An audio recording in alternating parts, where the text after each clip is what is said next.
Nowadays, I'm so skeptical and cynical when I see weddings. We have more successful weddings than we have marriages.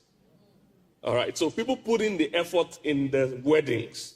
They practice all the principles of success in the weddings. They prepare, they consult, event planners, they do all kinds of things. So the wedding is successful.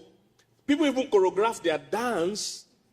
This means they took out time to go and practice. So they put in all the effort in the wedding, but you see little effort in the marriage. When that euphoric stage is gone, and it will go, there is some realities that we set in, and we'll touch a bit about it. The first thing that generally comes to fore or appears when the emotions have waned down a bit is differences.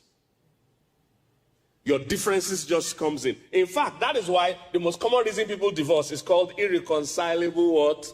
Differences. That's why it's the most common thing people use. And usually it's not the differences that are irreconcilable, it's the people that are irreconcilable. Not the differences. The differences actually are normal. They are expected, they are required, they are necessary. So the differences are not the issue. It is the people involved that are irreconcilable or that refuse to reconcile, which we will still address as we go on. Jesus called it the hardness of heart.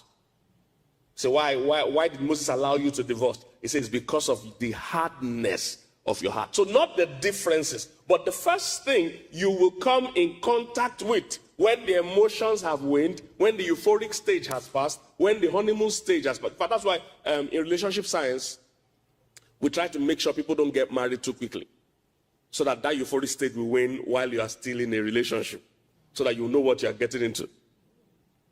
You will see differences. There are different kinds of differences. In fact, another word for quarrels and fight is differences. So let's settle our differences. I'm just trying to show you. Differences is the first thing that comes up. The difference. The first thing that pops up. There are different levels of differences. There is difference in background.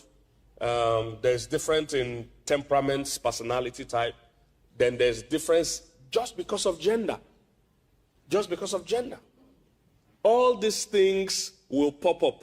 A lot of the quarreling and fighting the early couple or the couples we face in their early years is tied to differences. That is why they found out most divorces will happen between 0 or between 1 and 7 years. That's where divorces happen. And usually what is causing, if you check it, is that they couldn't navigate the stage for the differences. So they say it's irreconcilable difference. And you wonder, how did you marry this person in the first place? Because you were blinded at that time. When they say love is blind, it's true. Emotional love is blind. It blinds you from the reality. And when you now come into the reality of the differences, you are now shocked. I have a good friend that shared this story. How that the first early years of their marriage, they had a lot of quarrel. What was causing the quarrel? His wife came from a background where her dad was a retired military officer. So he was very security-minded. So every day he makes sure the doors are locked. Before he goes to bed, make sure everybody's in bed. He's security-minded. So he locks all the doors, locks all the windows. So that's the home she grew up in. Now, her husband grew up in a polygamous home. There were over 40-something people living in the house. Because he had a lot of wives, a lot of kids. Over 40. So when you have up to 40 people living in the house, you do not lock the doors and the windows. Because you don't know who is at home and who is still on the outside. So you do not lock the doors. Doesn't make sense. And there's no security risk because anybody that wants to come and rob a house of 40 people needs to be more than 40. so that nobody's going to rob us, So he grew up in a house where you do not lock the door. So they both got married. The wife is expecting that every day, my husband will go around and lock the door. And the husband is expecting every day we're going to leave the door open.